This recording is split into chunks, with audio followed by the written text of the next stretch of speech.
Hello po, ako nga po pala si Alvin J. Torrijano, operator ng sublimation printer machine ng Sauyo. Bali ito nga po pala yung Smart 5 feet. Bali ito nga po pala yung printer head ng Smart 5 feet. Ito pala yung capping.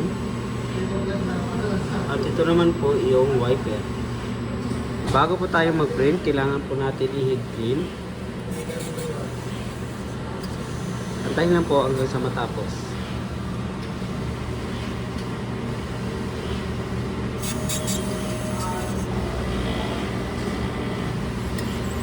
Po ng cleaning, kailangan po punasin yung wiper niya.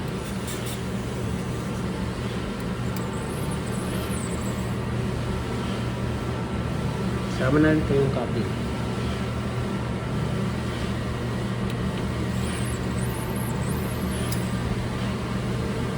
Nozzle check.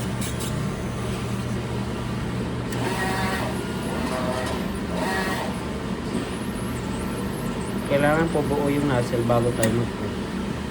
Ako pala yung ink tank. Yung ink level po is sa tama. Kung ako pala yung VR. Ito naman po yung ink waste tank.